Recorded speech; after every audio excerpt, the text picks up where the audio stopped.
Bapak, Ibu, dan saudara yang dikasihi oleh Tuhan, selamat pagi, Shalom. Sebelum kita beraktivitas sepanjang hari ini, terlebih dahulu kita mendengarkan kebenaran firman Tuhan. Kita awali dengan doa. Mari berdoa. Terima kasih Tuhan Yesus, di pagi hari yang indah ini kami bersyukur kami boleh dibangunkan Tuhan dalam suasana baik dan penuh sukacita.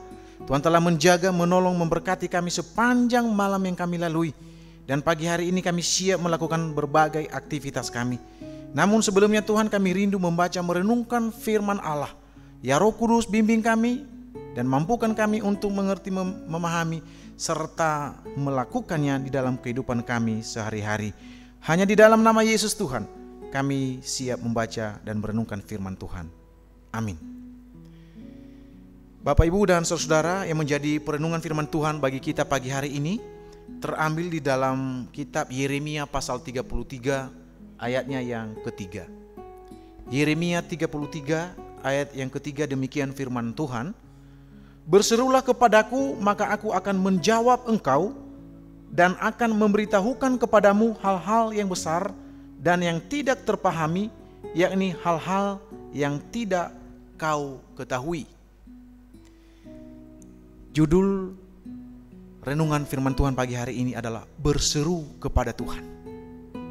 Sebagai orang percaya, sebagai orang Kristen, doa merupakan nafas. Tanpa nafas tentunya manusia tidak ada gunanya, mati.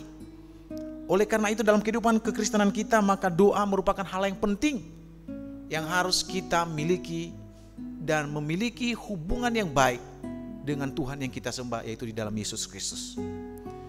Yeremia merupakan seorang nabi yang dipanggil oleh Tuhan untuk menyadarkan umat pilihannya untuk meninggalkan dosa dan melakukan hal-hal yang diperintahkan oleh Tuhan. Yeremia menyerukan ketaatan kepada Tuhan. Tetapi justru Yeremia, dia menghadapi penolakan dari umat yang dia layani. Dia tidak dihargai, bahkan berusaha untuk dibunuh di dalam pelayanannya. Sehingga sebagai manusia, ia pasti menghadapi persoalan yang berat. Sudah sekian lama ia berjuang, berdoa kepada Tuhan, tetapi hasil dari pelayanannya masih belum sesuai dengan harapan. Sehingga pada bagian Yeremia pasal 33 ayat 3, di sini kita belajar bahwa kehidupan doa adalah begitu penting bagi kita sebagai orang percaya. Di dalam Alkitab Perjanjian Baru kita diajarkan untuk memiliki hubungan yang intim, hubungan yang baik dengan Tuhan. Ada banyak orang yang mengalami mujizat Allah akibat berseru dan berdoa kepada Tuhan. Contohnya adalah seorang Bartimeus yang buta. Ketika Yesus melintas di daerahnya, dia berseru dan saat itu juga menjawab doanya dan dia bisa melihat. Di dalam Matius pasal 15 juga seorang perempuan Kanaan, dia berseru kepada Yesus, Tuhan, anak Daud, kasihanilah aku. Anaknya menderita karena kerasukan setan. Dia berseru kepada Tuhan, sekalipun dia banyak tantangan, dia mengalami penolakan, tetapi pada akhirnya Yesus mengakui bahwa imannya besar. Demikian juga bagi kita hari ini, Bapak, Ibu, Saudara, kehidupan kita sebagai orang Kristen, mari jangan pernah lupa dan lalai untuk berdoa. Milikilah hubungan yang intim dengan Tuhan dengan berdoa. Setiap saat mari kita andalkan Tuhan melalui doa kita, melalui perenungan kebenaran firman Tuhan. Mari kita berseru kepada Dia. Dia mendengar dan menjawab kita. Dikatakan di sini, berserulah kepada Tuhan, maka Tuhan akan menjawab. Tuhan akan memberitahukan hal-hal yang besar, hal-hal yang tak terpahami, bahkan hal-hal yang kita tidak ketahui. Mungkin secara manusia kita tidak memiliki pengetahuan yang lebih, tetapi ketika kita meminta hikmat daripada Tuhan, firman Tuhan berjanji dan meneguhkan kita, Ia akan memampukan kita, memberikan kita pemahaman, memahami hal-hal yang sulit, hal-hal yang tidak terpahami, bahkan hal-hal yang tidak kita ketahui. Mukjizat Tuhan selalu nyata dalam setiap orang yang hidup mengandalkan Dia. Saudara-saudara, apakah saudara sudah berdoa? Saat ini juga kita diingatkan melalui firman Tuhan. mari berseru kepada Dia. Doa memang kewajiban kita sebagai orang percaya. Dan jangan pernah kecewa apabila doa saudara-saudara sampai saat ini belum dijawab Tuhan.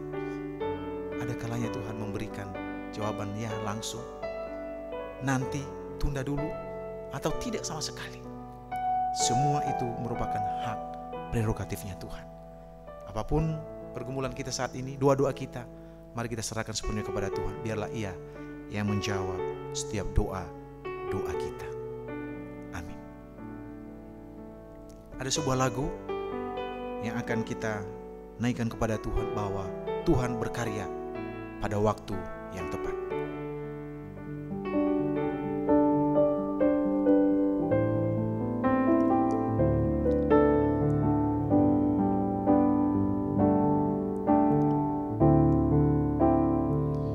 Yesus mendengar lebih dari yang kudoakan. Yesus menjawab lebih dari yang kuharapkan. Dengan caranya di waktu yang tepat, ku kan melihat Dia jadikan semua.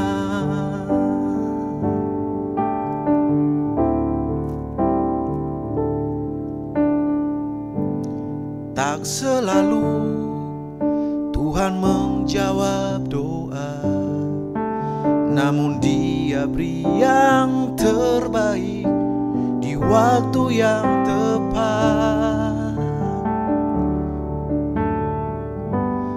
Izinkanlah Tuhan untuk bekerja, yang mustahil menjadi mungkin oleh karena percaya. Yesus mendengar lebih dari yang kudoakan. Yesus menjawab lebih dari yang kuharapkan. Dengan caranya di waktu yang tepat, ku kan melihat Dia jadikan semua. Yesus mendengar lebih dari yang kudoakan. Yesus menjawab lebih dari yang kuharapkan. Dengan caranya di waktu yang tepat, ku kan melihat Dia jadikan semua. Ku kan melihat Yesus jadikan semua. Amin. Mari kita berdoa. Kami bersyukur Tuhan untuk firman-Mu pagi hari ini. Kami sangat diberkati bahwa kami harus memiliki hubungan yang intim dengan Tuhan melalui doa-doa kami. Bahwa Tuhan mendengar lebih dari apa yang kami doakan dan menjawab lebih dari apa yang kami harapkan. Tuhan berkarya, bekerja tepat pada waktunya. Berkati kami dalam menjalankan aktivitas kami sepanjang hari ini. Hanya di dalam nama Tuhan Yesus kami berdoa dan bersyukur. Amin.